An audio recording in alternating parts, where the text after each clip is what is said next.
हरे कृष्णा। जगत गुरु शिल प्रभुपाद महाराज की जय।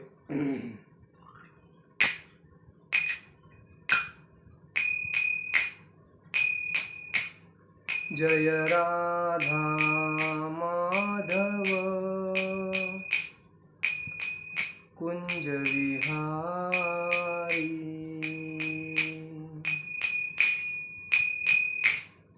जय राधा माधव कुंज विहारी।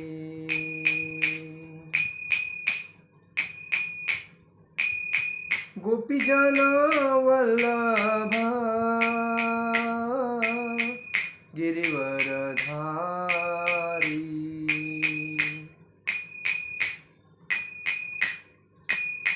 गोपीजन वल्लभ गिरिवरधारी। यशोदानंदन ब्रज जनरंजन, यशोदानंदन ब्रज जनरंजन। यमुना तीरा वनचारी, यमुना तीरा वनचारी। जय राधा माधव कुंज विहारी। हरे कृष्णा कृष्णा कृष्णा हरे हरे, हरे राम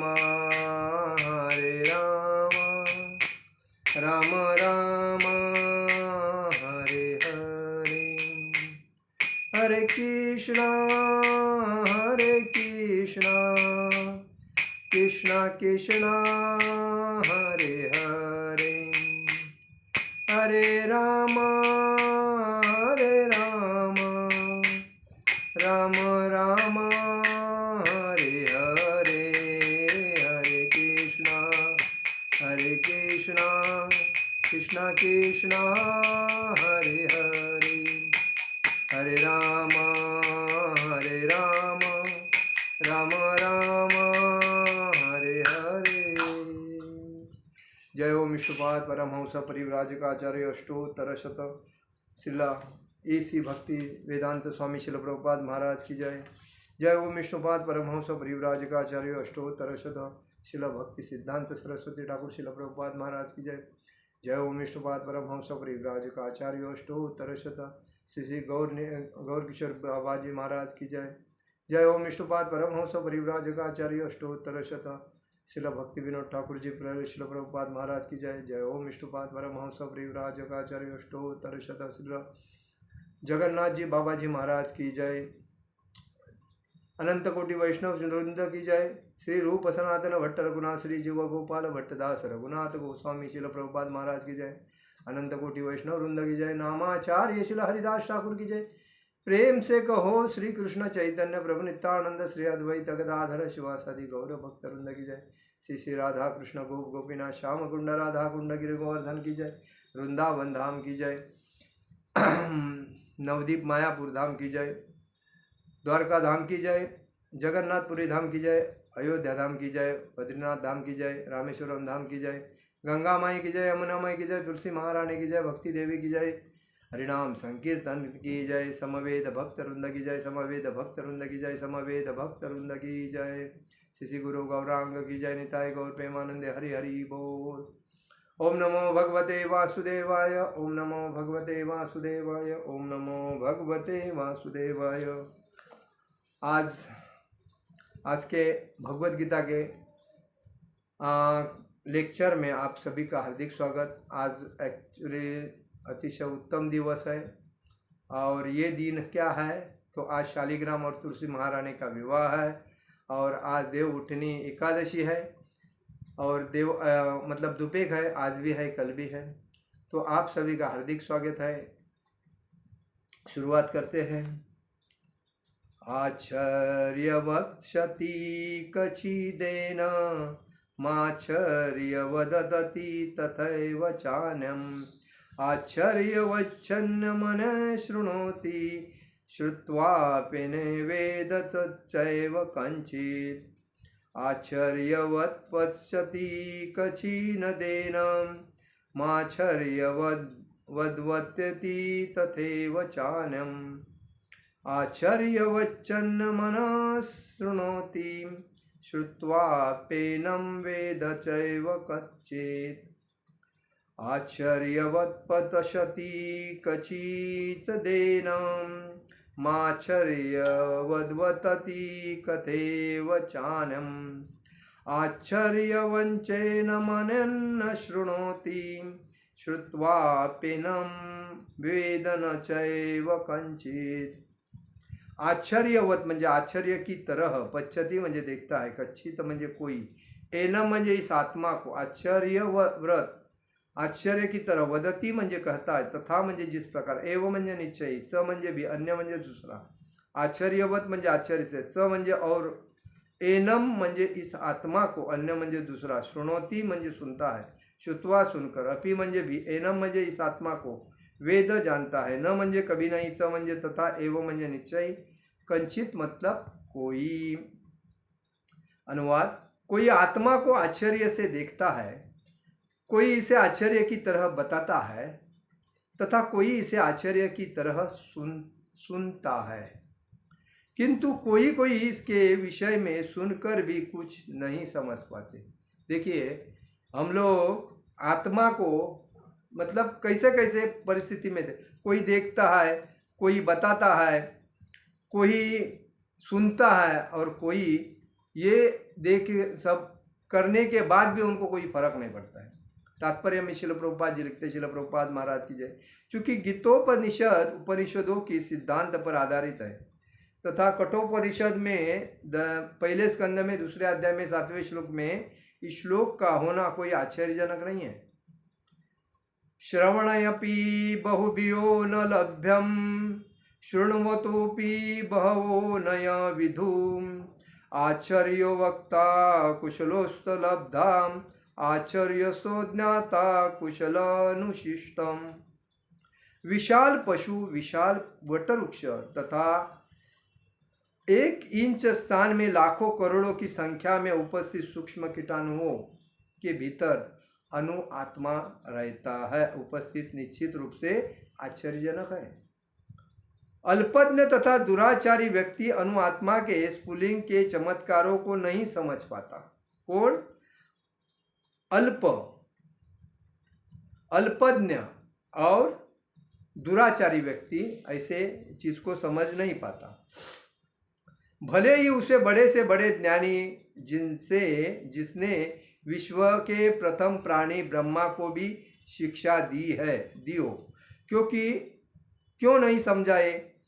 वस्तुओं के स्थूल भौतिक बोध के कारण इस युग के अधिकांश व्यक्ति इसकी कल्पना नहीं कर सकते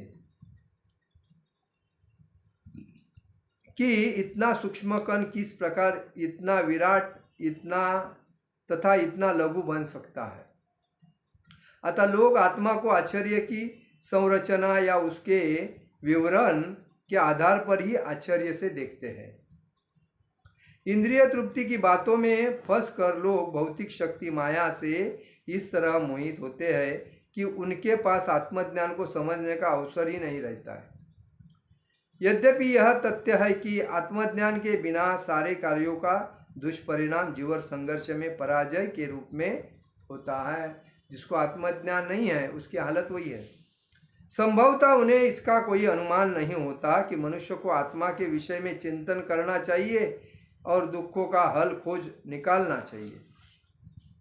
ऐसे थोड़े से लोग जो आत्मा को विषय में सुनने के इच्छुक है, अच्छी संगति पाकर भाषण सुनते हैं, किंतु कभी कभी अज्ञावश वे परमात्मा तथा अनुआत्मा को एक समझ बैठते हैं। ऐसा व्यक्ति खोज पाना कठिन है जो परमात्मा अनु आत्मा उनके पृथक पृथक कार्यों तथा संबंधों एवं अन्य विस्तारों को सही ढंग से समझ सके। इससे अधिक कठिन है ऐसा व्यक्ति खोज पाना जिसने आत्मा के ज्ञान से पूरा लाभ उठाया हो और जो सभी पक्षों से आत्मा की स्थिति का सही सही निर्धारण कर सके। किंतु यदि कोई किसी तरह से आत्मा के इस विषय को समझ लेता है तो उसका जीवन सफल हो जाता है। इस आत्मज्ञान को समझने का सरलतम उपाय यह है कि अन्य मतों से विचलित हुए बिना परम प्रमाण भगवान कृष्ण द्वारा कथित भगवद गीता के उपदेशों को ग्रहण कर लिया जाए। किंतु इसके लिए भी इस जन्म में या पिछले जन्म में प्रचुर तपस्या की आवश्यकता होती है, तभी कृष्ण को श्री भगवान के रूप में स्वीकार किया जा सकता है। परम कृष्ण को इस रूप में जानना शुद्ध भक्तों की अहेतुकी कृपा से ही होता है, अन्य किसी उपाय से नहीं। ओम अज्ञानतिमिरान्धस्य ज्ञानांजन शलाकया चक्षुरुन्मीलितेन तस्मै श्री गुरुवे नमः। श्री चैतन्य मनोभीष्टं स्थापितं येन भूतले स्वयं रूपक धामह्यं तदाति स्वपदान्तिकं वन्देऽहं श्रीगुरु श्रीयुपदकमलं श्रीगुरुवैष्णवांच श्रीरूपं साग्रजातं सहगण रघुनाथामतं तं सजीवं सद्वैतं सावधूतं परिजनसहितं कृष्ण चैतन्यदेवं श्री राधा कृष्ण पादान सहगण ललिता श्री विशाखान्वितांच। हे कृष्ण करुणा सिंधु दीनबंधु जगतपते गोपेश गोपिका कांत राधा कांत नमस्तुते तप्त कांचन गौरांगी राधे वृंदावनेश्वरी विश्वभानुसुते देवी प्रणमामि हरिप्रिये। वाञ्छाकल्पतरुभ्यश्च कृपा सिंधु भवपतिदान पावने वैष्णवेभ्यो नमः नमः। जय श्री कृष्ण चैतन्य प्रभु नित्यानंद श्री अद्वैत गदाधर शिवासादि गौर भक्तवृंद। हरे कृष्ण कृष्ण कृष्ण हरे हरे, हरे राम राम राम हरे हरे। जगत गुरु श्रील प्रभुपाद महाराज की जय, परम पूज्य लोकनाथ स्वामी महाराज की जय। निताय गौर प्रेमानंदे हरि हरि बोल। इसमें क्या बताया, आत्मा को आश्चर्य से देखते हैं लोग, बराबर। कोई आश्चर्य की तरह बताता है, अरे आत्मा इतना, देखिए मैंने पिछले टाइम भी बताया, अति सूक्ष्म से सूक्ष्म जंतु के अंदर भी वही आत्मा है, अनुआत्मा, और ब्रह्मा जी के शरीर में भी वही आत्मा है, अनुआत्मा। लेकिन जब परीक्षित महाराज की अश्वत्थामा ने जब ब्रह्मास्त्र जब छोड़ा था, तभी उसकी रक्षा करने के लिए किसी के पास दूसरा पर्याय नहीं था। तो भगवान श्री कृष्ण ने, अर्जुन ने कहा भगवान को, आप ही उसको बचा सकते, दूसरा कोई नहीं। क्योंकि अश्वत्थामा को लगा कि मैं उत्तरा के गर्भ में जो पल रहा है बाल, उसका अगर मैं हत्या करूंगा गर्भ में ब्रह्मास्त्र छोड़ के, तो पांडवों का कुल नाश हो जाएगा, और इसीलिए उसने ब्रह्मास्त्र छोड़ा। अभी बाकी अर्जुन को तो ब्रह्मास्त्र छोड़ने की जानकारी थी, लेकिन उसका अघटित परिणाम होने वाला था, और इसीलिए भगवान ने अति सूक्ष्म रूप धारण करके उत्तरा के गर्भ में जाके परीक्षित महाराज की रक्षा की, और परीक्षित महाराज को सुख रूप बाहर निकाला। तो ब्रह्मास्त्र जब उसने छोड़ा, उसके बाद अश्वत्थामा के जो सर के ऊपर जो मणि था उसको निकाल लिया भगवान ने, और उसको श्राप दिया, जब तक कलयुग है तब तक तुमको तकलीफ भोगना पड़ेगा, क्योंकि तुमने बहुत गलत काम किया। अभी भी अश्वत्थामा इस धरती पे जीवंत है। अश्वत्थामा महाभारत में युद्ध में था, तो कुरुक्षेत्र के बाद जब वो भाग गया उधर से, कौरव सब कौरव वंश पूर्ण समाप्त होने के बाद वो जब भाग गया, तो अभी भी अश्वत्थामा इस धरती पे है। उसको श्राप यह है कि वो जब तक कलयुग है तब तक तरसता रहे, ये श्राप। तो कहने का मतलब है, भगवान सूक्ष्म से सूक्ष्म कण में भी अनुआत्मा के साथ रहते हैं। हाथी के शरीर में भी, घोड़े के भी शरीर में भी, कुत्ते के, बिल्ली के, जो प्राणी आपको सजीव दिखता है उसके अंदर वही अनुरूप में भगवान साइक है। और इसीलिए कहा जाता है, कोई उनको आश्चर्य की तरह बताता है तो कोई उसको आश्चर्य की तरह सुनता है, और कोई इसके विषय में सुनकर भी कुछ उनको समझ में ही नहीं आता आत्मा क्या है और क्या नहीं। वो तो बोलते हैं यार शरीर ही आत्मा है, यही बात है। तो ये बात है, इसलिए कहा गया है विशाल पशु मतलब हाथी विशाल वटवृक्ष विशाल है, तथा 1 इंच स्थान में लाखों करोड़ों, मतलब 1 इंच स्थान में जो कीटक रहते वो सभी के अंदर वही अंश स्वरूप भगवान है।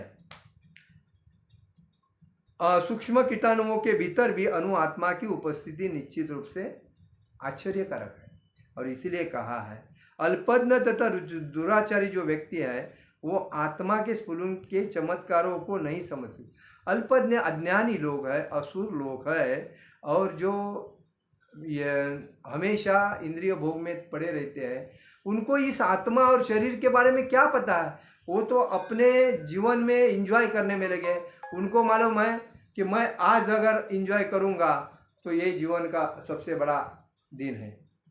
उनको ये मालूम नहीं है मैं एंजॉय जो गलत काम के लिए कर रहा हूँ, भोग वासना की एंजॉय कर रहा हूँ, शराब पी रहा हूँ, मांस खा रहा हूँ, परस्त्री संभोग कर रहा हूँ, जुआ खेल रहा हूँ, दूसरे को तकलीफ लूट रहा हूँ, चीटिंग कर रहा हूँ, ये जो चीज़ मैं कर रहा हूँ तो ये मेरे को नरक में लेके जाने की चीज़ है। लेकिन वो अज्ञान है, वो राक्षसी वृत्ति का है, तो उसमें तमोगुण पूरा भरा है, उसमें सत्वगुणों का अंश नहीं, रजोगुण और तमोगुण में वो व्याप्त है।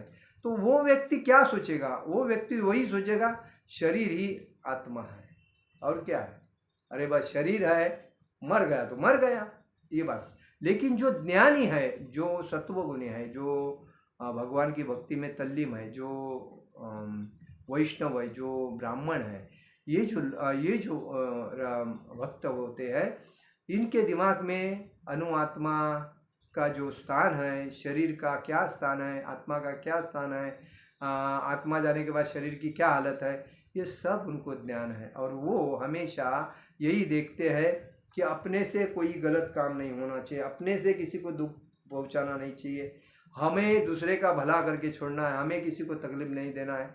इसी वजह से वो भक्ति में तल्लीन रहते हैं, क्योंकि उनको मालूम है हम जिसको भी तकलीफ देंगे वो भगवान को तकलीफ दिया जैसा हो, तो उससे बेटर दूसरे का फायदा करो, दूसरे का अच्छा करो, दूसरे के चेहरे पे खुशी देखो और शांति रहो, जो भी है। क्योंकि जो भक्त होता है वो दूसरे के शरीर में भगवान स्वरूप समझता है, तभी उसको हरे कृष्णा बोलता है। तो ये बात है।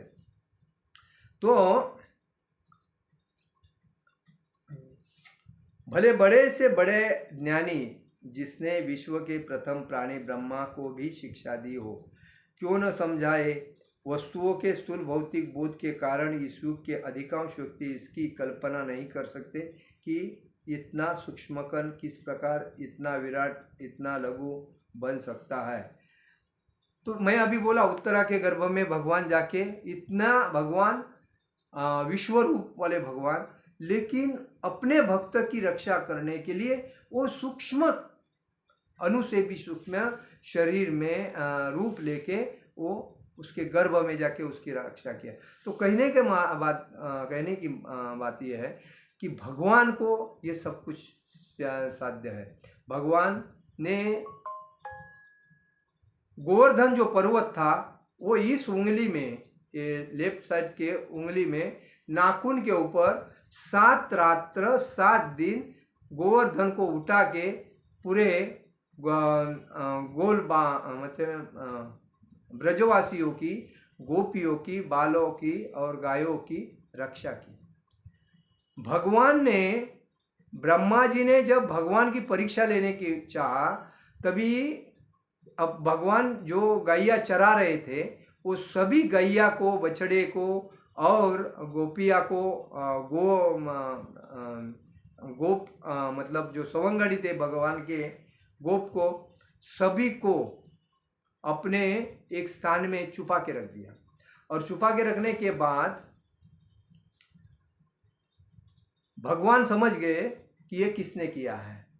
तो ब्रह्मा जी को लगा कि मैं ये जो किया हूँ, तो ये कृष्ण, ये बालक जो है वो मेरे चरण पे आके क्षमा मांगेगा और ये इसका असली रूप मैं जान सकूँगा। लेकिन भगवान ने समझ लिया कि ये किसकी चाल है और कौन किया। तो भगवान ने क्या किया, अपने हजारों रूप प्रकट करके बछड़े बने, गाय बने, गोपिया बने, गोप बने और वो 1 साल तक 1 साल तक पूरे ब्रजमंडल में अपना रूप लेके सभी के अंदर, सबके घर में जाते थे, सब उठते बैठते, सबसे बातचीत करते, किसी को पता नहीं कि ये भगवान के रूप, भगवान है इस रूप में। और उनके माता पिता यही सोचते थे हमारी गैया है, हमारी बछड़े है, हमारे बालक है, हमारी गोपियाँ है, यही समझते। लेकिन भगवान ने 1 साल होने के बाद भी किसी को कुछ नहीं बता। लेकिन ब्रह्मा जी आश्चर्य हो गए 1 साल के बाद, अरे मैंने इतना करने के बाद भी इसको कोई फर्क नहीं पड़ रहा, इसका मतलब ये भगवान है। तो ब्रह्मा जी उनके बछड़े वगैरह, गाय वगैरह भगवान को समर्पित करके भगवान से माफ़ी मांगने लगे। तो कहने का मतलब है भगवान को ये सब साध्य है, और इसीलिए हमें उन्हीं को भगवान कहना चाहिए जो षट ऐश्वर्यों से संपूर्ण है, और इसीलिए भगवान को सब कुछ करने को भगवान कर सकते हैं। तो लोग आत्मा को उसकी संरचना या उसके विवरण के आधार पर ही आश्चर्य से देखते हैं। इंद्रिय तृप्ति की बातों में फंस कर लोग भौतिक शक्ति माया से इस तरह मोहित होते हैं कि उनके पास आत्मज्ञान को समझने का अवसर ही नहीं रहता। आज देखिए कलयुग में हर व्यक्ति पैसे के पीछे पड़ा है, धन दौलत के पीछे पड़ा है, बैंक बैलेंस के पीछे पड़ा है, सुंदर स्त्री के पीछे पड़ा है, पद प्रतिष्ठा प्रसिद्धि के पीछे पड़ा है। तो वो क्या जाने आत्मा क्या है, परमात्मा क्या है, शरीर क्या है, अंश क्या है, अनुआत्मा क्या है।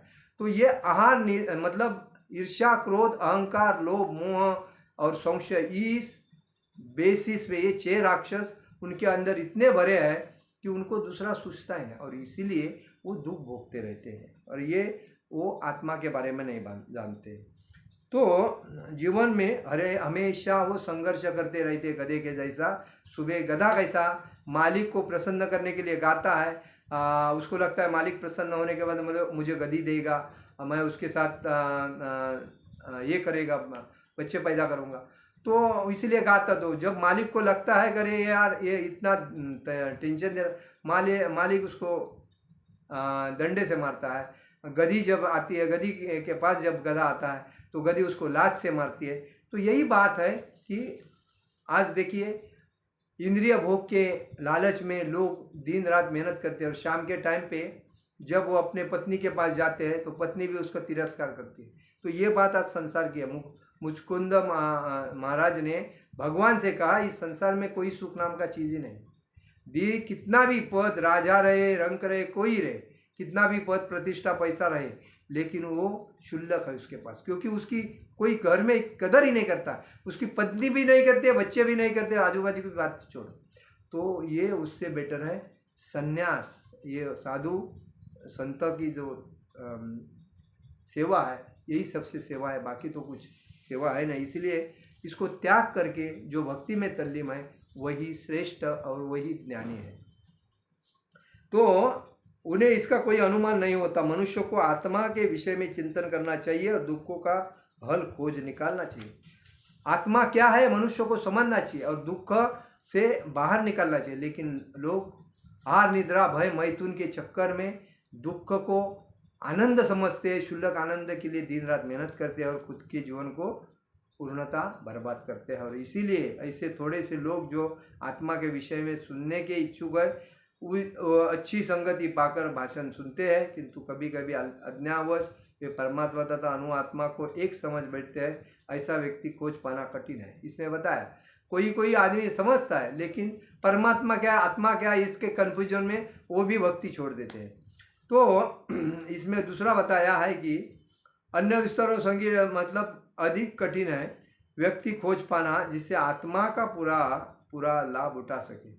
तो इसमें स्पष्ट बताया है आत्मज्ञान को समझने का सरलतम उपाय यह है कि अन्य मतों से विचलित हुए बिना परम प्रमाण भगवान कृष्ण द्वारा कथित भगवद गीता।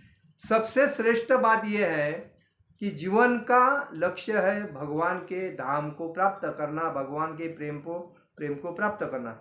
इस संसार का सब दुख अगर साइड करके हम भगवान की भगवद गीता को हमेशा पढ़ेंगे, आत्मसात करेंगे और हमेशा उसको अपने जीवन में उतारेंगे, तो उससे बड़ा श्रेष्ठ मार्ग कोई नहीं। और वही आदमी जीवन में सफल होता है जो हमेशा भगवान के भक्ति में तल्लीन रहता है, जो टाइम फ्री है भगवान के नाम गुण रूप लीला में देता है, वही आदमी सबसे श्रेष्ठ है।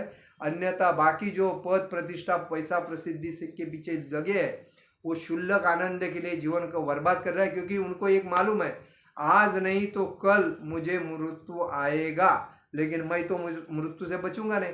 लेकिन मृत्यु आने से पहले, जैसे परीक्षित महाराज को एक ब्राह्मण के पुत्र ने श्राप दिया कि तुम 7 दिन के बाद तुम्हारा शरीर सांप काट के मर जाओगे, तो उन्होंने क्या किया, सब त्याग अपना राज सिंहासन अपने पुत्र के हवाले करके सीधा गंगा का तट पकड़ा और उधर भगवान के लीला गुण रूप लीला का आस्वादन करने लगे और हरे कृष्ण महामंत्र का जप करने लगे। तब तक सुखदेव गोस्वामी आके उनको भागवतम का ज्ञान, मतलब भागवतम का ज्ञान समझाने लगे, भागवतम समझाने लगे। तो ये बात है हर आदमी को समझना चाहिए, अन्यथा आदमी का जीवन मनुष्य होने के बाद भी वो जानवर जैसा ही है, उसमें कोई जानवर में और उसमें कोई फर्क नहीं। तो हमें समझना चाहिए कि हमें जीवन अच्छी तरह जीना है, तो हमें आहार निद्रा भय मैथुन इससे बाहर आके, जन्म मृत्यु जरा व्याधि इससे बाहर आके भगवान के भक्ति में तल्लीन होना है, जीवन को सफल करना है। और हमेशा हरे कृष्णा कृष्ण कृष्ण हरे हरे, हरे राम राम राम हरे हरे इसका गुणगान गात कर अपने जीवन को सफल बनाना है। हरे कृष्णा।